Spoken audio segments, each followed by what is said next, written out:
September 1934. Was Brooklyn still in the league? The answer, yes, came back to haunt manager Bill Terry of the New York Giants for his preseason jibe at the cellar-dwelling Dodgers. The world champion Giants, seemingly on their way to the 1934 pennant, collapsed at the finish.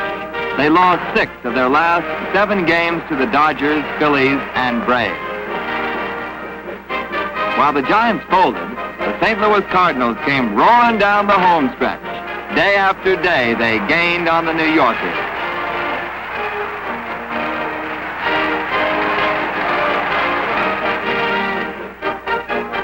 On the final day of the season, as Brooklyn once again reminded the Giants they were still in the league, the Cards clubbed their way to the pennant, with such hitters as Frisch, Medwick, DeRocher, and Pepper Martin delivering. But mostly the Cardinals had depended on the strong right arm of Jerome Dizzy Dean. Dizzy won 30 games, first in the National League since Grover Alexander in 1917. His brother Paul won 19. And me and Paul accounted for 49 victories, putting the Cards in the World Series. Both teams were led by playing managers. Frank Frisch of the Cards, Nicky Cochran of Detroit. But everybody wanted Dizzy's opinion. I think the series will go 6 games. I think the St. Louis Cardinals are going to win the World Series. I'm hoping that they do.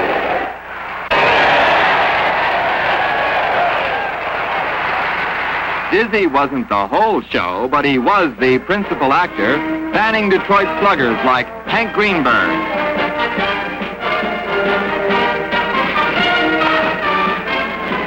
Scoring important runs.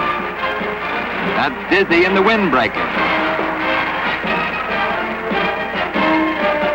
Dizzy was even used as a pinch runner. He got himself beamed near second and had to be carried off the field. Dizzy was really dizzy that day.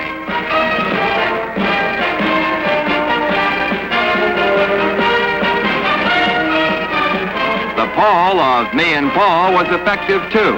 He scored 2 victories in the series. But Detroit wasn't playing dead for the Cardinals. They had Nicky Cochran, who never gave up. Watch him grab his cap on this double.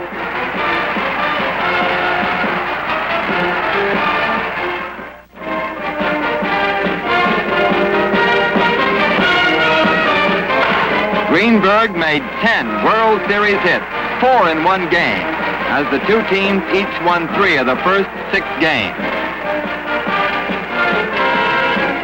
But the 1934 World Series is mostly remembered for the part played by Joe Medwick. Joe, you're within 2 of a World Series record. Do you think you'll break it today as far as hits are concerned? Well, Pep, I'll be trying my best. I only hope I can live up to that record that you did.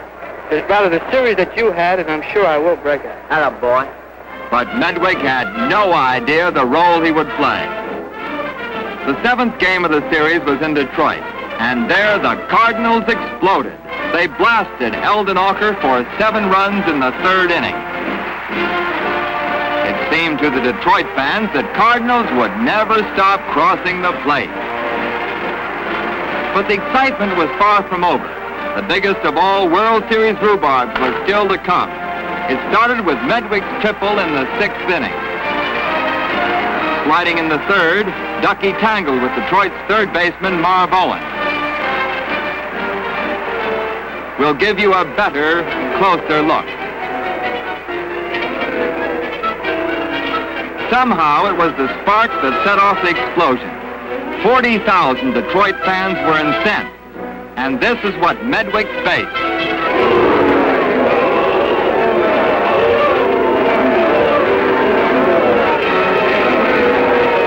The outraged Detroit crowd, infuriated by Medwick, frustrated at the collapse of their hopes, threw everything they could lay their hands on at Medwick. Fruit, vegetables, pop bottles, and lunch boxes. Other Card players tried to clear the field, but it was impossible to continue the game. Finally, Commissioner K.M. Landis took charge and sent for Medwick. After a conference, Landis made his decision. For the safety of the crowd and the best interest of baseball, he removed Medwick from the game. An unusual but wise decision. Dizzy Dean calmly completed his assignment. When the final out was made, he had shut the Tigers out with 6 hits.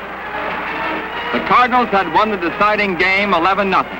Dizzy and Paul Dean had each won 2 of the 4 St. Louis victories. It was me and Paul all the way.